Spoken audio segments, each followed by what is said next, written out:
12 নম্বর জাতীয় সড়কের ধারে বিভিন্ন প্রান্তে এই রকম ব্যানার পোস্টার পড়েছে, যেখানে একেবারে হুমায়ুন কবির যে নতুন দলের সূচনা করছেন সোমবার দিন 22শে ডিসেম্বর, সেই বিষয়ে কিন্তু একেবারে প্রচার চালানো হচ্ছে। এবং এক্ষেত্রে উল্লেখ করা হয়েছে যে জনসাধারণকে জানাচ্ছে নতুন দলের সূচনা হচ্ছে এবং সেই জায়গা হচ্ছে বেলডাঙ্গার খাগড়ু পাড়া মোড়। এবং সেখানে একেবারে 22 তারিখ সোমবার দিন সকাল 11টার সময় তার যে নতুন দল ঘোষণা হবে, সেই রকম কিন্তু বিভিন্ন যে প্রান্তগুলো রয়েছে সেই জায়গায় জাতীয় সড়কের ধারে এরকম ব্যানার পোস্টার পড়েছে। হুমায়ুন কবির ঘোষণা করেছিলেন বাবরি মসজিদে ভিত্তি স্থাপন এবং তারপর দল থেকে তাকে সাসপেন্ড করা হয়। তার পরবর্তীকালে দেখা যায় যে হুমায়ুন কবির একেবারে বাবরি মসজিদে ভিত্তি স্থাপন করলেন এবং এর পরবর্তীকালে হুমায়ুন কবির জানিয়েছেন যে আগামী দিনে তার নতুন দল নির্বাচনও লড়বে এবং সেই মতো সোমবারের দিকে তাকিয়ে রয়েছে হুমায়ুন কবির ঠিক কী জানায়। ইতিমধ্যে যে প্রস্তুতি, সেই প্রস্তুতি শুরু হয়ে গেছে 22 তারিখ হুমায়ুন কবিরের নতুন দল ঘোষণা করার আগে। ক্যামেরায় প্রবীরদের সঙ্গে পার্থপ্রতিম ঘোষ, এবিপি আনন্দ, মুর্শিদাবাদ। মুর্শিদাবাদের তো একটা ইতিহাস আছে যে বাংলা, বিহার, উড়িষ্যা পরিচালনা হতো এই মুর্শিদাবাদ থেকে, যেটা লালবাগ শহর বা মুর্শিদাবাদ। তো সেই মুর্শিদাবাদ থেকে আগামী দিনে একটা আবার নতুন ইতিহাস হতে যাচ্ছে। মানুষের বাউন্সার থাকবে। মুর্শিদাবাদ সহ বাংলার যারা অবহেলিত, লাঞ্ছিত, বঞ্চিত, অবজ্ঞা যাদের কাছে প্রতিনিয়ত শাসক দল করেছে, সেই সব মানুষের কাল উপস্থিতি থাকবে।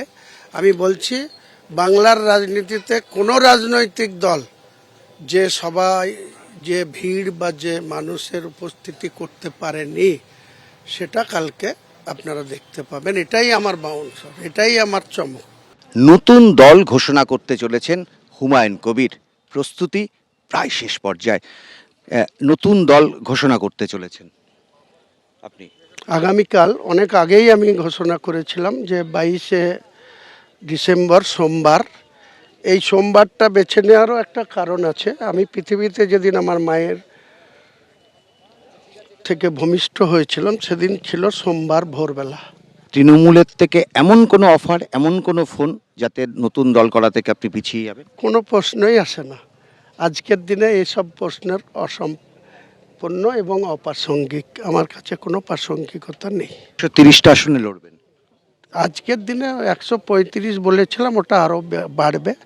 মিনিমাম 182 আসন থাকবে, বা প্রয়োজন হলে 294 লড়ব। আপনার দলে সবাই মুসলিম, মানে যারা কমিটিতে আসবেন, যারা সংগঠন পরিচালনা করবেন? না না না না, মোটেই না। যারা 75 জনের স্টেট কমিটি হবে, সেখানে দেখবেন যে অন্ততপক্ষে 20% হিন্দু লিডার থাকবে। এখনো পর্যন্ত যেটা কখনো বলেননি, সেটা হচ্ছে আপনার নতুন দলের নাম। আগামীকাল বেলা 1টার জন্য একটা ইঙ্গিত ছোট। বাংলার জনতার পার্টি হবে, আম জনতার উন্নয়নের পার্টি হবে, এইটুকু বললাম। শর্ট ফর্ম জেনে নেন কালকে। শর্ট ফর্ম এবং তার লোগো, ওই তো যেমন টিএমসি আছে, 3টে অক্ষরেই পার্টি ওপেন হবে।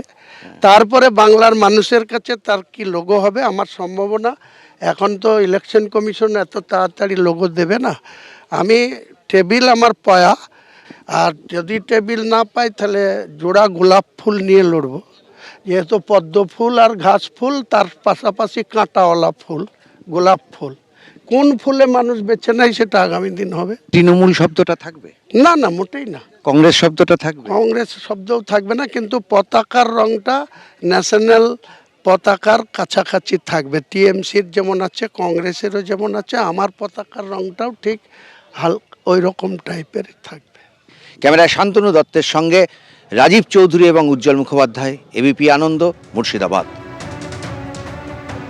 আপনারা শুনলেন হুমায়ুন কবির, তিনি বলছেন একদিকে পদ্মফুল, ঘাসফুল এবং তার পাশাপাশি কাঁটাওয়ালা গোলাপ ফুল, এই প্রতীকে তিনি লড়াই করতে চান। তবে নির্বাচন কমিশন যে প্রতীক দেবে, সেই প্রতীকেই তিনি লড়াই করবেন। আগামীকাল তিনি তার নতুন দল ঘোষণার আগে এরকমই জানালেন। আর তার যে কাল নতুন দল ঘোষণা হতে চলেছে, তার জন্য অবশ্যই মুর্শিদাবাদে যে ফ্লেক্স পোস্টার পড়েছে সেই ছবি দেখাবো।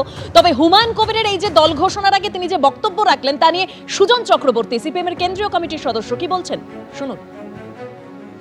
তিনি এখন দাবি করেছেন তিনি দল করবেন, সে অনুযায়ী সবাইকে চলতে হবে। মানুষের কাছে আবেদন করেছেন টাকা দিলে হবে না, ভোট দিতে হবে। ভোটের জন্য ব্যবহার করা মসজিদ রাজনীতিকে, মন্দির রাজনীতিকে, এটা ভয়াবহ। বাবরি মসজিদ করছে, অতএব ভোট দিতে হবে। আমি বলছি খুবই দুর্ভাগ্যজনক। যদিও হুমায়ুন কবিরের কথা বলতেই পারেন যে আমি যে দলের এমএলএ সেই দলের নেত্রী যদি সরকারের পয়সা ব্যবহার করে মন্দির রাজনীতি করতে পারেন, ভোটের দিকে তাকিয়ে অবশ্যই, তাহলে দলনেত্রী মন্দির রাজনীতি করলে আমি মসজিদ রাজনীতি করতেই পারি।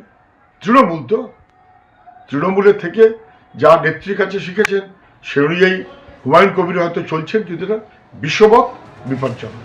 এবিপি আনন্দ এগিয়ে থাকে, এগিয়ে রাখে।